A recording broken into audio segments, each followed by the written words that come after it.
ఓం శ్రీకృష్ణ సద్గురు పరబ్రహ్మణే నమః. ఓం సచ్చిదానంద రూపాయ కృష్ణాయ క్లిష్టహారిణే నమో వేదాంత వేద్యాయ గురవే బుద్ధి సాక్షిణే.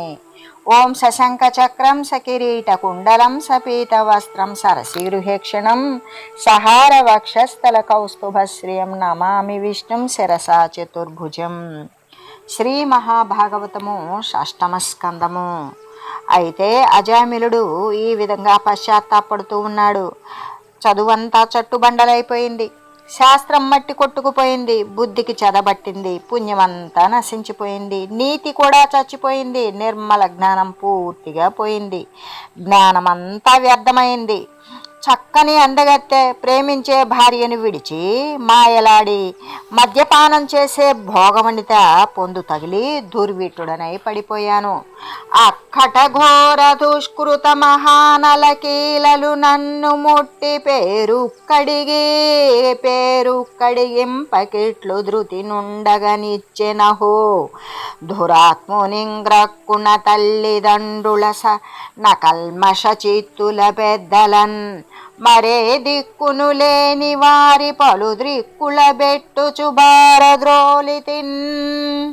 అయ్యో, భయంకరమైన మహాపాపాగ్ని జ్వాలలు నన్ను చుట్టుముట్టి నశింపచేయకుండా ఇంకా ధైర్యంగా ఇలా ఉండనిచ్చింది దైవం. ఆహా, నేను మహాదుర్మార్గుడిని. నిర్మల చిత్తులు పెద్దవారు, ఇంకా ఏ దిక్కు లేని తల్లిదండ్రులను పెక్కు తిప్పలు పెడుతూ ఇంటి నుండి వెళ్ళగొట్టాను కదా. అకృతజ్ఞుడనై విడిచితి ప్రకృతింగల బంధువులను బాల్యమునను వికృతి జనకుండ బెంచిన సుకృతుల మజ్జన కవరుల శోభన కరులన్. కృతజ్ఞత లేని వాడినై సహజంగా నాకు బంధువులైన వారిని బాల్యంలో నాకు ఏ ఆపద రాకుండా పెంచిన సజ్జనులు శుభకరులు అయిన నా తల్లిదండ్రులను నేను విడిచిపెట్టాను. అప్పుడు పెక్కు పాతకముల బృషధారుణంబైన దొడ్డ నరకమందు బడ్డ నన్ను నా పదలకు బాపి అరికట్టి రక్షించిరిట్టి ధర్మ పురుషులెందువారో. అనేక పాపాలు చేసి అతి దారుణమైన మహానరకములో పడిన నన్ను ఆపదల నుండి తప్పించి వాటిని పోగొట్టి రక్షించారు. ఇటువంటి ధర్మపురుషులు ఎక్కడివారో చోద్యంబై కలవోలని క్షణమునం చూడంగ ప్రత్యక్షమై వేద్యంబై అను నన్ను నీర్చిన మహావీరుల్ బృసోదగ్రులాయుద్యోగంబుల వారు పాశధరులీయుత్సాహముల్ మానే సంపాధ్యానేక వికార రూప కుటిల ప్రఖ్యాతులెందేగిరో. అతి చోద్యంగా కలలో లాగానే చూపులకు ప్రత్యక్షంగా కనబడి నాకు తెలియవచ్చారు.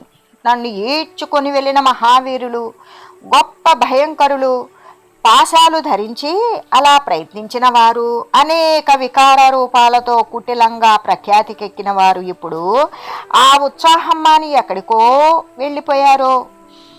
దారుణ పాశబంధన విధానములన్నరకర్ణవంబులో కూరిన నన్ను నేడు సెడకుండను నర్చిన పుణ్యమూర్తులంబోరుహ నేత్రులు జ్వలున భూమణి తేజులు లోచనోత్సవుల్ చారుదయా సమంచిత విచారులు నల్వురు నెందునేగిరో.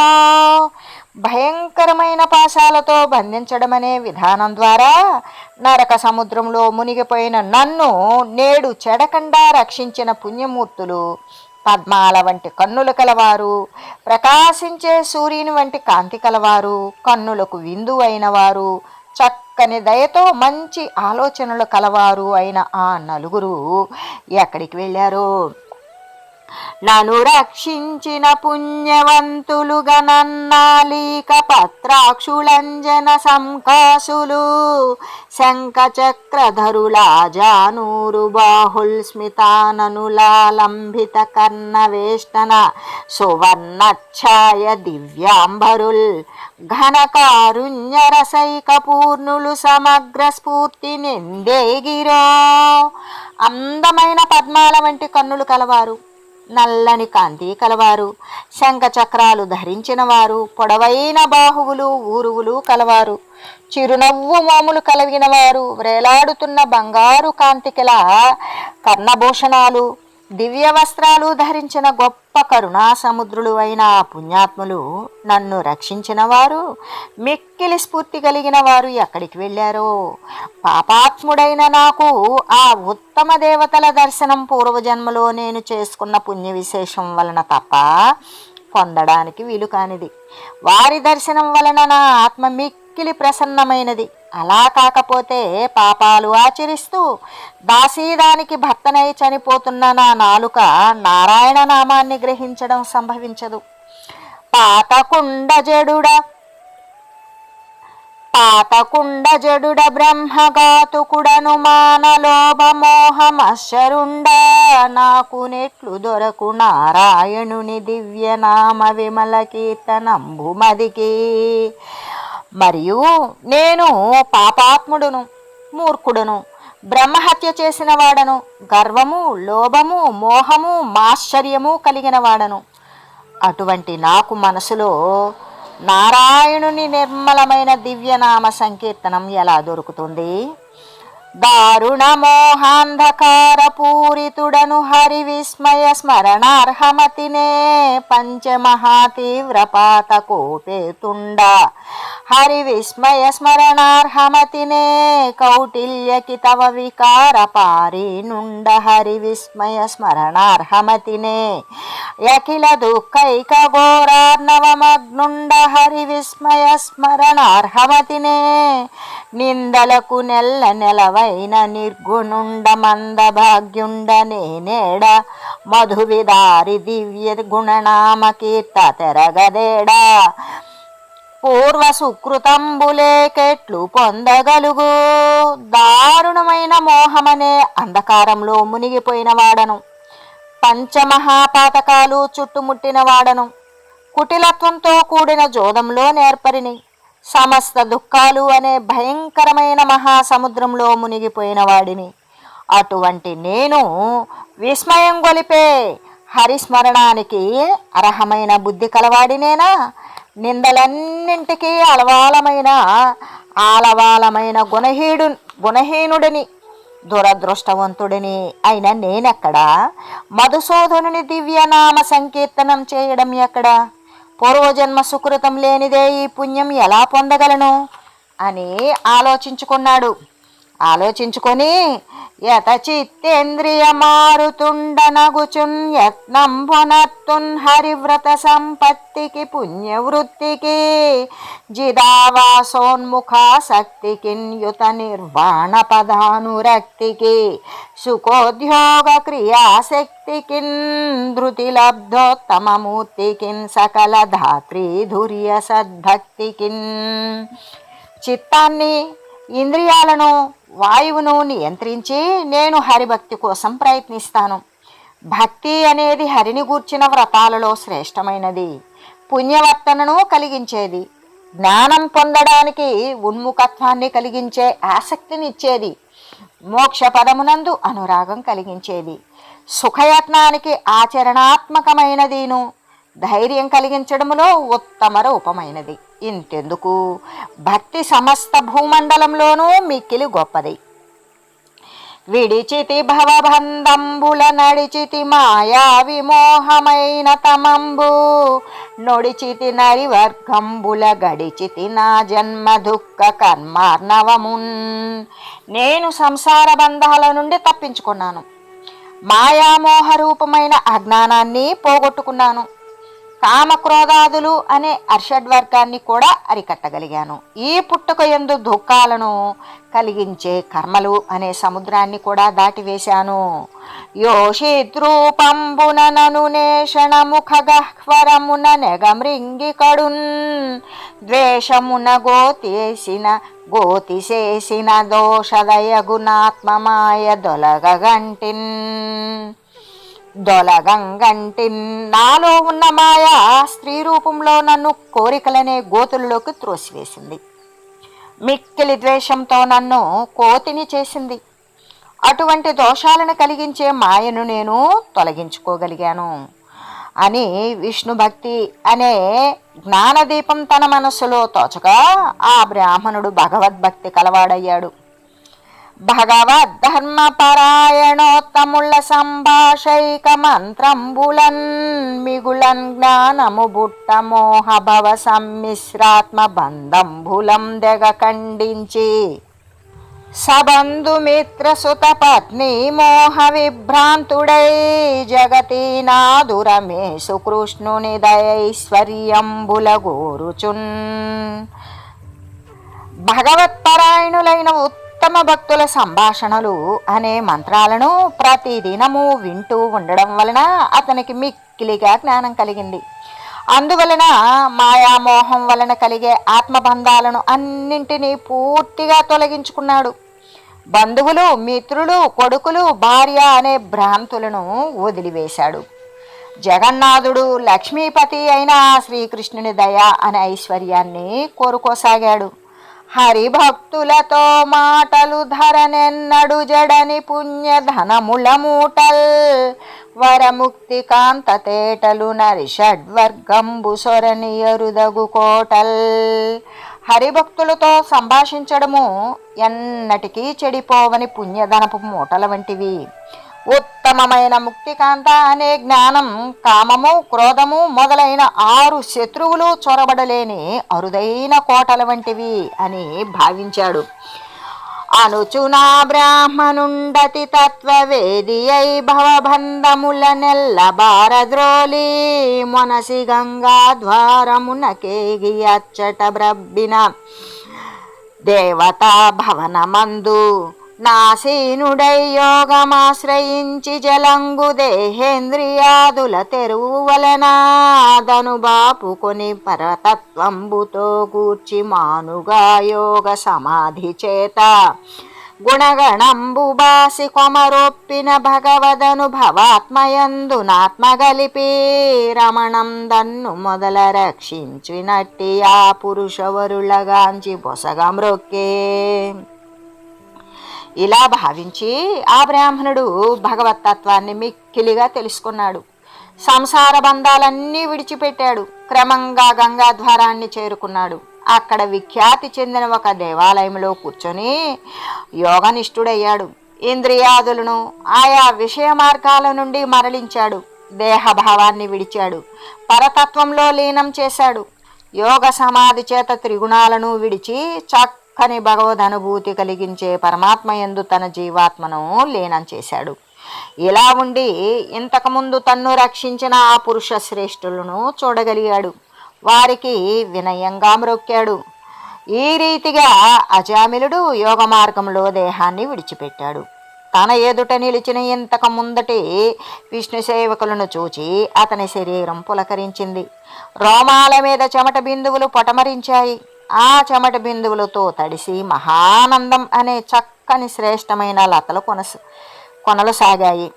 ఆ రీతిగా ఆనందంతో అతని శరీరం గగురు పొడిచి సాత్విక భావంతో చెమటకు తడిసింది. ఆ ఆనందంలో అతని మనసు రాపిడి పొంది ప్రయత్నపూర్వకంగా చేసిన యోగ ప్రభావం యొక్క ఉత్సాహం చేత అతని ముఖంలో విస్మయం, ఆనందం రెండూ కనిపించాయి.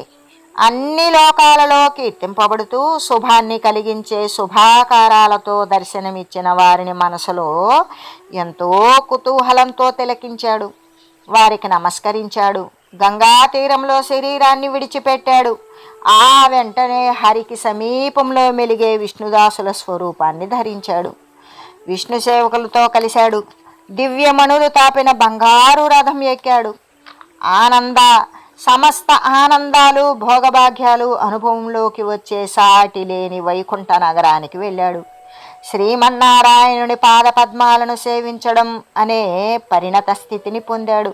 సర్వధర్మాలను నీరుగార్చిన దాసీదాని భర్త అయిన అజామిలుడు నింద్యమైన కర్మల చేత పతితుడై వ్రతం చెడి నరకంలో కూలిపోతూ కూడా ఈ రీతిగా భగవంతుని నామం చేపట్టడం చేత వెంటనే ముక్తిని పొందాడు. కర్మంబులెల్లబాయను మన్మము తెలుపంగలేదు మధురిపు పేరే పేర్మిని నొడవుట కంటెను దుర్మదమున చిత్తమెన్ని త్రోవల జన్నన్. దురభిమానంతో మనసు ఎన్ని త్రోవలలో పోయినా ఆయా కర్మలన్నీ తొలగిపోవాలి అంటే మధుసూదనుని యొక్క నామాన్ని ప్రేమగా నోరారా అనడం కంటే వేరే ఏ ఉపాయము చెప్పడానికి లేదు.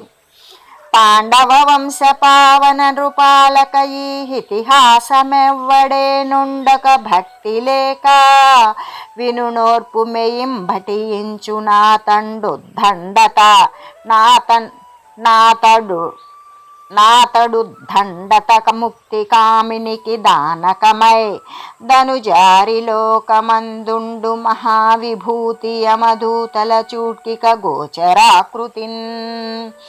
పాండవ వంశాన్ని పవిత్రం చేసేవో రాజా, ఈ కథను ఇతరమైన ఆసక్తి ఏమీ లేకుండా వినేవాడు, శ్రద్ధగా చదివేవాడు వెంటనే ముక్తికాంతకు స్థావరమై మహావైభవంగా యమదూతల కంటిలో పడకుండా వైకుంఠలోకంలోకి వెళ్ళిపోతాడు.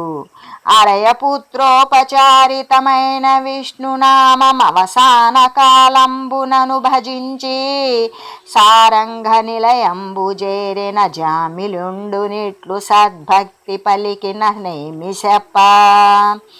ఆలోచించి చూస్తే నిజానికి అజామిలుడు అవసాన కాలంలో పుత్రుని కోసం ఉద్దేశించిన విష్ణునామాన్ని పలికి ఆ వైకుంఠపురంలో చేరుకున్నాడు.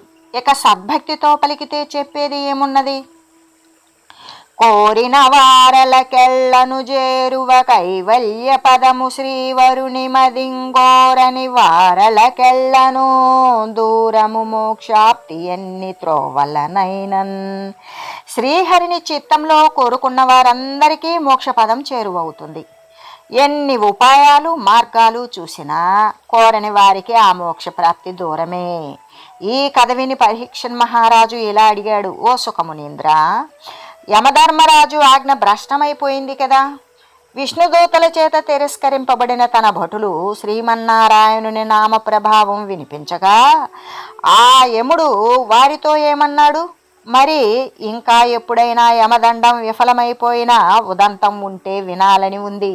మహాత్మా, ఈ సందేహం తీర్చడానికి నీవు తప్ప ఇతరులు సమర్థులు కారని నా ఉద్దేశ్యం.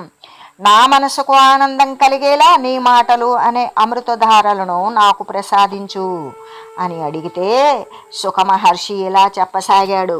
శ్రీకృష్ణ భటుల చేత నిరాకృతులయ్యామ్య భటులు యమునకు నాత్మ స్వీకృత విప్ర కథాక్రమమీ క్రియముందెలిపి రదియు నెరిగింతుదగన్. యమభటులు మహావిష్ణువు యొక్క భటుల చేత తిరస్కరింపబడి తమ ప్రభు అయిన యముని వద్దకు వెళ్ళారు. తాము పట్టుకున్న బ్రాహ్మణుని కథాక్రమం అంతా ముందుగానే తెలియజేశారు. ఆ తరువాతది అంతా చక్కగా వివరిస్తాను విను. చరిత్రైవిధ్యమున మించు జీవతతికి కర్మ ఫలముల తెలిపెడు కారణంబులగుచు శిక్షించు వారళి అవని మీద దేవ ఎందరు గలరయ్య తెలియవలయు. వారు యమునితో, దేవా, జీవులు ఉత్తమ, మధ్యమ, అధములు అని 3 రకాలుగా ఉన్నారు. వారి కర్మలకు ఫలితాలను తెలియజేసేవారు, వారిని శిక్షించేవారు ఈ భూమి మీద ఎందరున్నారు? అయ్యా, ఈ విషయం తెలుసుకోవాలని ఉంది అన్నారు. దక్షిణ దిశాధినాయక శిక్షదగం జేయువారు క్షితి పెక్కండ్రే నీ క్షయమును సాక్షాత్తుగా నిందు 2 సంపన్నమగున్. దక్షిణ దిక్కుకు అధిపతి అయిన ఓ యమరాజా, ఈ భూమిపై శిక్షించేవారు పెక్కుమంది ఉన్నట్లయితే జీవులకు కలిగే ఈ వృద్ధి క్షయము 2 కూడా నిర్దుష్టంగా ఎలా సమకూడుతాయి? దట్టమైనట్టి కర్మబంధముల నెల్లనాజ్ఞ పెట్టెడు వారు పెక్కైన చోటనకట శాస్త్రోత్వముపచారమయ్యగాదే శూరులైనట్టి మండలేశులకు బోలే. దట్టమైన కర్మబంధాలను అన్నింటినీ అదుపు చేసే శాసకులు ఎక్కువైతే ఆ శూరులైన వారందరూ కూడా మండలేశులు అయినట్లే కదా. అయ్యో, అప్పుడు శాసకత్వం అనేది పేరుకు మాత్రమే మిగులుతుంది కదా. కావున నీవయొక్కడవ కర్తవు మూడు జగంబులందు సంభావిత భూత కోటి పరిపాకవ శంభున శిక్ష సేయగా నీవర శాసనంభకిల నిర్ణయమై తనరారుచుండా నేడీవల గ్రమ్మరింప మరి ఎవ్వడు శక్తుండు ధర్మపాలన. కాబట్టి యమరాజా, పుట్టే ప్రాణికోటి కర్మలు పరిపక్వం చెందినప్పుడు శిక్షించడానికి ముల్లోకాలలోనూ నీవు ఒక్కడివే కర్తవు.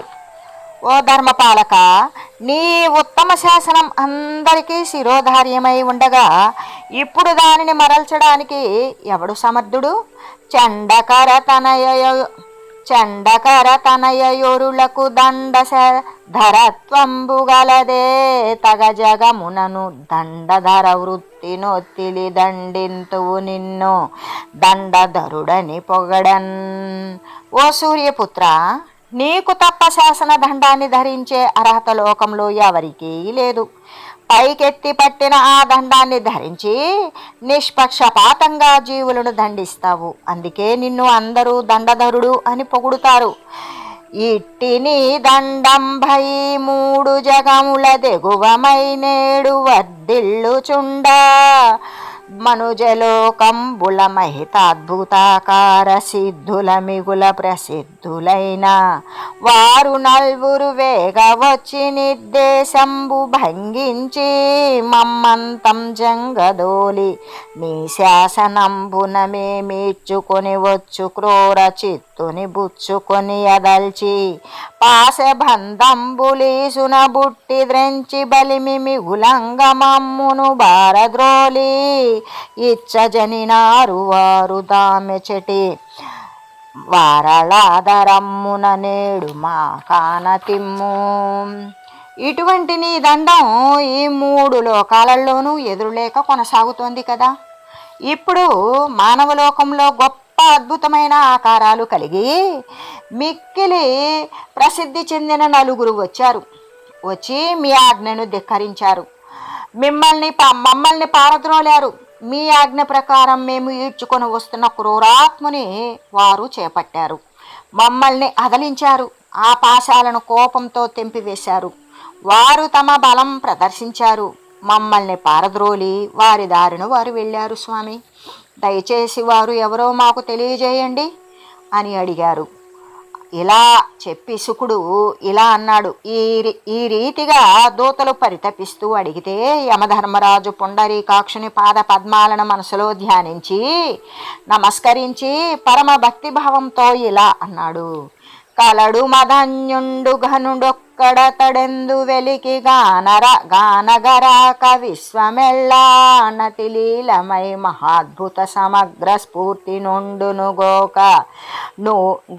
నూలున్న భంగి దామెన పశువులు దగిలియుండెడు మాట్కి నామ సంకీర్తనస్తే మగతులా విహరించునెవ్వడు విలసిత మత్పూజలెవ్వని పదములనివ్వటిల్లు గనుట మనుట చనుట గల్గునెవ్వని లీలలందులోకమెవని ఎందు బొందు నెన్నబడుచు బుడమినెవ్వని నామముల్ కర్మ బంధనముల బేర్మి నడంచు. నాకంటే వేరైన ఇంకొక గొప్పవాడు ఉన్నాడు. అతడు బయట ఎక్కడా కనబడడు. కానీ చీరలో నూలు ఉన్నట్లుగా ఈ విశ్వం అంతటా అతిలీలగా మహాద్భుతంగా సంపూర్ణ చైతన్యంతో విహరిస్తూ ఉంటాడు. పలుపు తాడుకి పశువులు తగులుబడి ఉన్నట్లుగా అతడు నామ సంకీర్తనలతో స్థేమగతులతో విలాసంగా విహరిస్తూ ఉంటాడు. నా పూజలన్నీ ఆయన పాద పద్మాలకే చెందుతూ ఉంటాయి. సృష్టి స్థితి లయాలు అన్నీ ఆయన యొక్క లీలలే. లోకాలన్నీ అతని యందే ఉంటాయి. అతని యొక్క నామాలు కర్మబంధాలను వేగంగా నశింపజేస్తాయి. వినుడు నేను మహేంద్రుడప్పతి వీతి హోత్రుడు రాక్షసుండనిలుడస్కరుడు చంద్రుండుం గమలాసనుండు మరుద్గణుంబును మహేశుడు రుద్రవర్గము భూరి సంయమి సిద్ధులన్ మొనసి గన్గొన జాలరెవ్వని మూర్తి విశ్రుత కీర్తి అయి. ఇంత ప్రసిద్ధమైన కీర్తి పొందినప్పటికీ నేను కాని ఆ మహేంద్రుడు, వీరుడైన అగ్నిహోత్రుడు, వరుణుడు, వాయువు, సూర్యుడు, చంద్రుడు, బ్రహ్మ, మరుద్గణము, ఈశ్వరుడు, ఏకాదశ రుద్రులు, గొప్ప యతులు, సిద్ధులు కానీ ప్రయత్నించినా కూడా అతనిని చూడలేరు. సత్వేతర గుణపాశవశత్వంబున బొంద వీరు జలజాక్షుసుడై జలజాక్షు సదైవ దకై జలజాక్షు సదాయికత్వంబుగాననోపరు సత్వ ప్రాధాన్యులితర జనులకు ధరమే. సత్వగుణం కంటే వేరైన రజస్సు తమో గుణాలకు బొద్దులైన వారు ఆయనను పొందలేరు. సత్వమే ప్రధానంగా కలిగిన వారు కూడా పద్మాక్షుని అవ్యయత్వాన్ని, ఏకత్వాన్ని చూడలేరు. ఇక ఇతర జనులను గురించి చెప్పేది ఏముంది? అభవునమేయునవ్యయునంతున నారతు భూని మేనిలో నుభయమునై వెలుంగు పురుషోత్తమం గానరు చిత్త కర్మ వాగ్విభవ గరిష్ఠులై వెదికి వీరిడి ప్రాణులు సర్వ వస్తువుల్ సుభగతి చూడ నేర్చితను చూడంగ నేరని కంటి పోలికన్. సమస్త వస్తువులను చక్కగా చూడగలిగిన కన్ను తనను తాను చూడజాలదు. అలాగే అల్పులైన ప్రాణులు తమ శరీరాలలో జీవాత్మ, పరమాత్మల రూపంలో వెలిగే ఆ అభవుడు, అమేయుడు, అవ్యయుడు, అనంతుడు, నిత్యుడు అయిన పురుషోత్తముని మనోవాకాయ కర్మలలో ఎంత ఉత్తములైనా వెదికి చూడలేరు.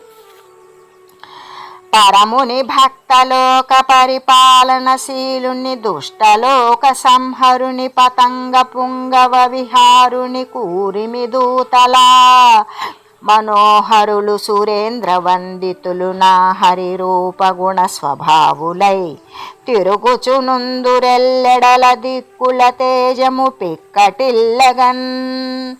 పరముడు, భక్త రక్షణశీలుడు, దుష్టులను సంహరించేవాడు, గరుడ గమనుడు అయిన శ్రీహరికి ఇష్టులైన దూతలు చూడ చక్కని రూపాలు కలవారు. ఆ ఇంద్రునికి కూడా నమస్కరింపదగిన వారు. వారు ఆ రూపంలో, గుణంలో, స్వభావంలో హరిని పోలి దిక్కులంతటా తమ తేజస్సు నిండిపోయేలా ఎల్లడలా తిరుగుతూ ఉంటారు. లెక్కకు నెక్కువై కసటులేని మహాద్భుత తేజమెల్లడలంబిక్కటిలం జరింతురతి భీమ బలాఢ్యులు విష్ణుదూతలా చక్కని ధర్మశాంతులతి సాహసవంతులు దేవ పూజితుల్ గ్రిక్కిరియన్ జగంబునన్ కేశవ సేవక రక్షణార్థమై. మచ్చలేని మహా అద్భుతమైన తేజస్సు అంతటా విస్తరిల్లుతుంది. మహాబలవంతులు, చక్కని ధర్మము, శాంతి కలవారు, మిక్కిలి సాహసం కలవారు, దేవతలకు కూడా పూజ్యులు అయిన విష్ణుదూతలు లోకంలో విష్ణు భక్తులను రక్షించడం కోసం క్రిక్కిరిసి చరిస్తూ ఉంటారు. నా వలనను మీ వలనను దేవాసురగణము వలన త్రిజగంబులలో నేవగల బొందకుండగా వంగలవారు పుడమిగల వైష్ణవులన్. నా వలన కానీ, మీ వలన కానీ, దేవతల వలన కానీ, రాక్షసుల వలన కానీ ముల్లోకాలలోని విష్ణు భక్తులకు ఏ ఆపద రాకుండా కాపాడుతూ ఉంటారు అని శ్రీ సుఖదేవులు పరీక్షిత్ మహారాజుతో తెలియజేస్తూ ఉన్నారు. ఓం మంగళం శ్రీ కురుక్షేత్ర రణక్షోణి విహారిణే పార్థసారథి రూపాయ గీతాచార్యాయ మంగళం. ఓం మంగళం నమోస్తనంతాయ సహస్రమూర్తయే సహస్రపాదాక్షి శిరోరుబాహవే సహస్రనామ్నే పురుషాయ శాశ్వతే సహస్రకోటి యుగధారిణే నమః. ఓం శ్రీమతే నారాయణాయ నమః. శ్రీమన్నారాయణ చరణౌ శరణం ప్రపద్యే. హరి ఓం తత్సత్.